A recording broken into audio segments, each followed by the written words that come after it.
What if I told you that your business is talking behind your back online? Yep, before you've even had a conversation with anybody, your website, your Google profile, your social media, they are all making those first impressions for you without you having to do anything. And that first impression might not be what you want it to be. This is your business's digital body language, and it's like the invisible handshake that your business is giving to people before they've even met you.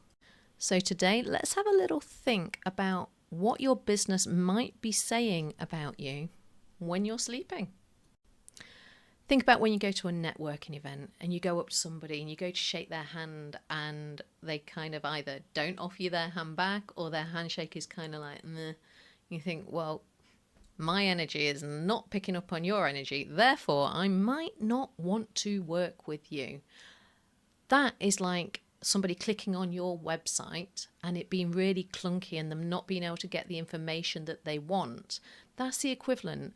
And the same thing happens if people are looking at your website, but it's really outdated. Your logo looks like it was made in 1998. Yes, the internet was around in 1998. And there are still some people who have websites that do look outdated, that are clunky. Slow load times are not the thing that people are looking for when they're looking to do business with you. People notice these things, you notice these things, and they feel it. And you want to know what's even worse?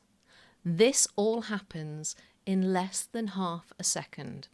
Yes, you heard me right. They are forming an impression of you in less than half a second. We do it with people in real life. They do it when they land on your website as well. Before they've clicked anything, before they've even read a word, people have decided whether that website is going to produce the results that they want. And more importantly, they decided whether you are trustworthy. And that is where the digital body language comes in. You want people to feel like you are trustworthy.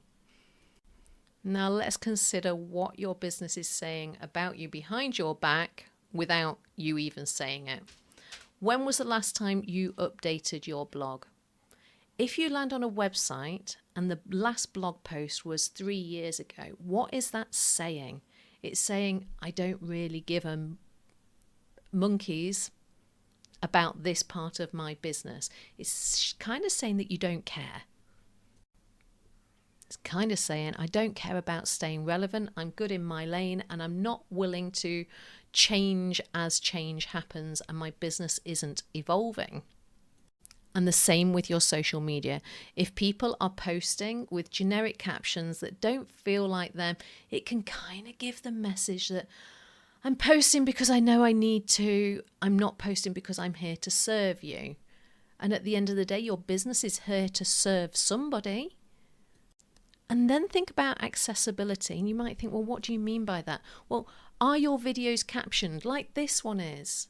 Because if people are on public transport or they're sat in the living room with their partner, often they won't want to have the sound on and they'll want to, they might be interested in your video, but if they can't turn their volume up, they'll skip on by. And trust me, they're not going to come back to your video because there's so much content out there, they'll just watch somebody else's later when they can turn the volume up. So make sure you're thinking about captions. Are your images inclusive? What do I mean by that? Well, especially if you go onto LinkedIn, there's an option to put the alt text, the ALT text, where you can describe what that image is. And that's for the visually impaired people, deaf people. We're getting this more and more now when we're watching things on TV, on the streaming services, on Netflix. Sometimes it will pop up on Channel 4, it will pop up and it will say, they are in a room with a log burning fire.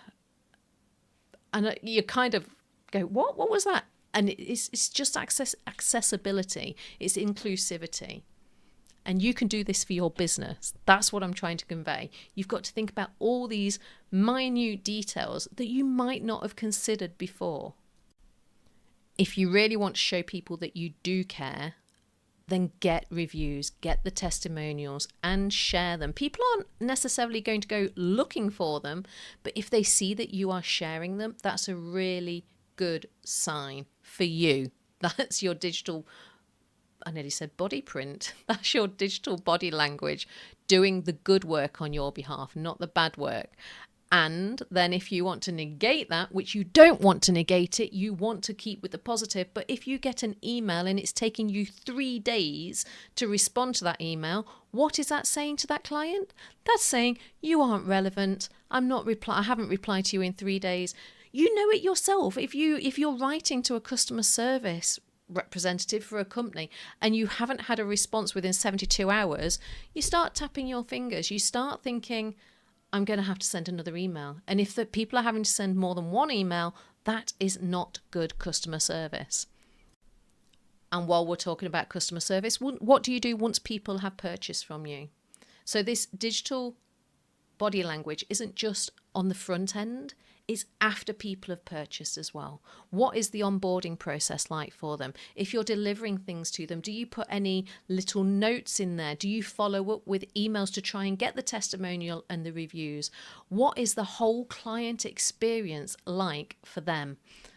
Because without clients, you don't even have a business. So think about it from them not knowing you all the way through to them purchasing from you and referring you on to others. That's why all of this is important. So how do you fix all of this? Well, you can start by auditing your digital body language. Look at every touch point a client will have with you. Look at it with fresh eyes, or get somebody, could be me, to look at it for you, because sometimes we sit in our comfort and we think, yeah, tick, done that. Yep, tick, done that. I've got a website, tick. But actually getting somebody else to go through the process from beginning to end, you will see things differently. Does the website that you had 3 years ago still look and feel like you now? Or is it a past version of you? Are you ashamed of it? Do you feel like it needs an upgrade? It might just need new imagery. It might need to load quicker, for example. Creating blogs on a regular basis, and that might be just once a month, will also help with SEO, help you get seen by the Google spiders that go out there and do the searches. All of this is building your presence and your profile. Once you've looked at your website, look at your Google profile, look at your branding, look at your social medias. Does it feel like it's the kind of energy you are happy putting out there into the wild? If not, it's time to create a new narrative. It doesn't mean that you have to take everything down that you've already done. A lot of people already say that to me. Should I take all of that? No, this is all part of your story. It's part of your evolution. It's part of you growing and expanding. It's absolutely fine. And it gives people things to look at as well. But if it doesn't feel like you, start showing up in a different way. Remember, if you lead with authenticity, you're always going to be aligned. And start being intentional. Craft your narrative. Tell the story that you want to share, that's going to resonate with people, that people are going to want to hear. And when you do this consistently, your community is going to grow. Find the platform that works for you to do this on. It might not be all of them. I would suggest choosing 2 to start with if you haven't already started. However, there are easy ways to show up on many platforms at the same time without being overwhelmed.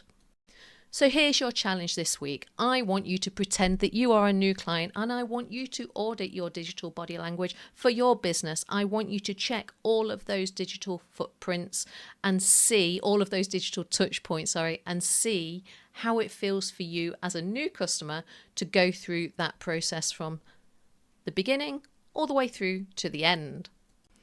And I'll leave this with you. Remember, your business is always speaking, whether you are actually saying the words or not. You just need to be aware of whether it is talking in a way that you feel aligned and is authentic to you.